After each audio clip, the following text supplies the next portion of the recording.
Oke, sini-sini ngumpul dulu, para detektif K-pop kesayangan, karena hari ini kita bakal nyemplung ke lubang kelinci yang absurd, ngakak, tapi juga somehow bikin hati hangat. Ceritanya ada K-pop, ada girl group, ada CIA, dan ada toko roti.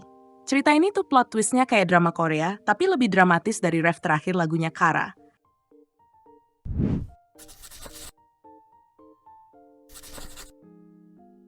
Kita mulai dari setting dulu ya. Jadi ceritanya tahun 2013. Internet lagi rame-ramenya, Twitter masih isinya drama dan meme absurd. Dan di salah satu fansite Kara, ada seorang fans yang bakal ngelakuin hal super ikonik sampai media aja bingung ini bercandaan atau kebocoran dokumen negara. Tapi sebelum masuk ke teori, kita kenalan dulu sama tokoh utamanya. Yang kita omongin ini adalah Chong Nicole, alias Nicole Jung. Bukan cuma mantan member Kara, dia tuh literally salah satu alasan kenapa K-pop generasi 2 tuh seru banget. Lahir dan besar di Amerika, bahasa Inggris dan Koreanya sama-sama lancar, suaranya ciamik, dance-nya tajam kayak cutter, dan aura panggungnya tuh yang bikin kamu lupa. Dan Kara itu tuh bukan girl group sembarangan. Mereka tuh the girl group waktu itu. Ibarat superhero, mereka tuh Avengers-nya girl group. Tiap member punya warna sendiri, keahlian sendiri, dan kalau bareng-bareng, ya udah, gak ada yang bisa ngalahin. Lineup legendaris yang bikin se-Asia jatuh cinta tuh isinya Park Yuri, Han Seung-yeon, Kara, Kang Jeong, dan tentu aja si ratu kita, Chong Nicole. Mereka nggak cuma rajain chart musik, tapi juga drama, variety show, iklan, bahkan jadi wallpaper di kamar sepupu kamu. Di Jepang, wah, Kara itu udah kayak keluarga bangsawan. Kayak pindah rumah ke sana, bawa koper, terus langsung langganan nangkring di chart Oricon. Bayangin aja, rilis album Jepang terus auto menang award kiri kanan. Nicole sendiri stand out banget karena bisa dua bahasa dan punya aura cewek Amerika yang pede banget. Dia punya karisma, kekuatan panggung, dan energi agak chaotic tapi misterius. Bikin orang tuh mikir, dia kayaknya nyimpen rahasia deh. Dan ternyata cocok banget buat jadi agen CIA. Nah lo, yuk kita bahas. Jadi suatu hari di tahun 2013, entah dari mana, muncul satu artikel misterius.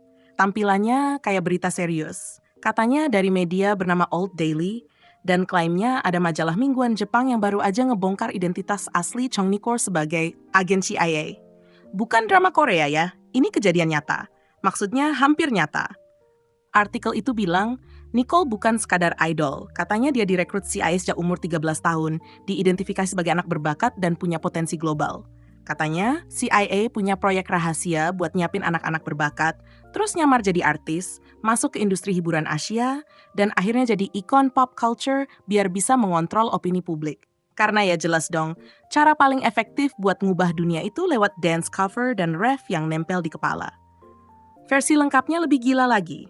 Katanya Nicole dididik diam-diam, homeschooling di Korea, sesekali terbang ke Amerika buat latihan khusus, terus dimasukin ke agensi kecil yang katanya udah dibeli CIA sebelumnya. Seluruh operasi ini katanya dinamain The Kara Project, dan Nicole adalah bintangnya. Gila nggak tuh? Kreativitasnya tuh udah level Wattpad dicampur konspirasi nasional. Dan ternyata, emang beneran kayak fanfiction. Soalnya, plot twist. Artikel itu tuh bohongan total, bukan satire, bukan parodi. Emang karangan. Seorang fans dengan username GA di komunitas penggemar Kara nulis itu buat lucu-lucuan.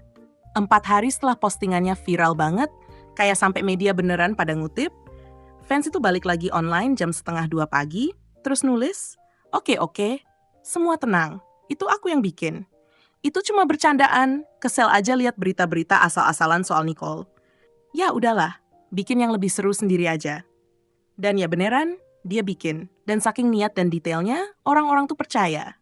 Yang bikin makin pecah, waktu artikel itu viral, berita beneran dari media Korea dan Jepang tuh bilang Nicole mau keluar dari Kara dan buka toko roti di Jepang. Jadi otomatis, netizen langsung menghubungkan semua titik yang sebenarnya nggak ada di gambar. Dia mau buka bakery, pasti itu cuma kedok. Klasik banget gaya mata-mata. Orang-orang sampai bikin papan konspirasi imajiner di kepala masing-masing. Dan ya, kalau dipikir-pikir, agak masuk akal juga sih. Nicole orang Amerika, bisa dua bahasa, karismatik, pintar, dan mukanya tuh kayak orang yang tahu sesuatu tapi nggak mau bilang. Dan tiba-tiba mau buka toko roti di Jepang? Agen rahasia vibes banget. Tentu aja di SP Media, agensinya Kara waktu itu, langsung ngerilis pernyataan yang intinya, kami juga nggak tahu ini apa. Kalau Nicole agen CIA ya itu urusan pribadi dia. Lah kok malah kayak ngelempar tanggung jawab? Bukannya ngebela, malah kayak, ya bukan urusan kita sih. Ya makin dicurigain dong.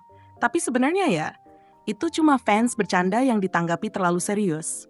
Internet emang suka kayak gitu. 1 detik kamu nulis satire, detik berikutnya idol favorit kamu udah dibilang agen rahasia yang nyelundupin data lewat koreografi. Terus gimana akhirnya? Ya, Nicole beneran keluar dari Kara di tahun yang sama. Dia lanjut solo karier, sempat sekolah lagi di luar negeri, dan emang beneran buka toko roti di Jepang. Tapi tenang, itu bukan markas rahasia. Toko rotinya ya toko biasa, jualan kue dan roti lucu, mungkin dengan pelayanan yang manis dan senyum tulus.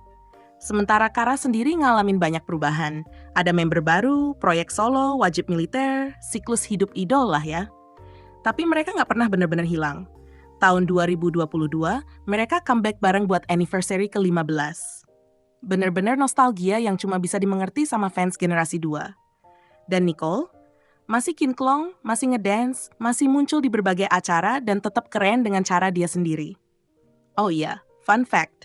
Nicole itu dulu dikenal jahil banget pas zaman Kara sering tampil di variety show. Pernah coba ngeprank Park Yuri dengan pura-pura pingsan, tapi karena gagal, dia malah ngakak sendiri. Legend. Terus dia tuh udah ngelakuin gaya hidup sehat jauh sebelum idol lain ngetren kayak sekarang.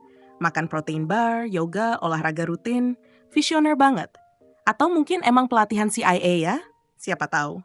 Tapi intinya, Nicole itu bukan agen rahasia.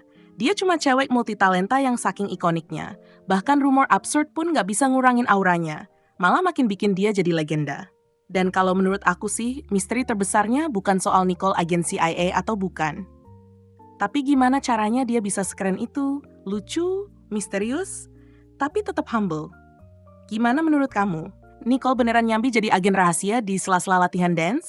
Atau internet emang suka halu? Tulis teori kamu di kolom komentar ya. Aku suka baca-baca teori-teori absurd, yang penting seru. Dan kalau kamu suka bahasan konspirasi K-pop kayak gini, jangan lupa like, subscribe, dan share videonya. Soalnya, di mana lagi kamu bisa dapat cerita tentang agen rahasia yang nyamar jadi idol? Makasih udah nonton, sampai ketemu lagi di video berikutnya. Siapa tahu nanti kita bahas idol yang sebenarnya time traveler. Bye!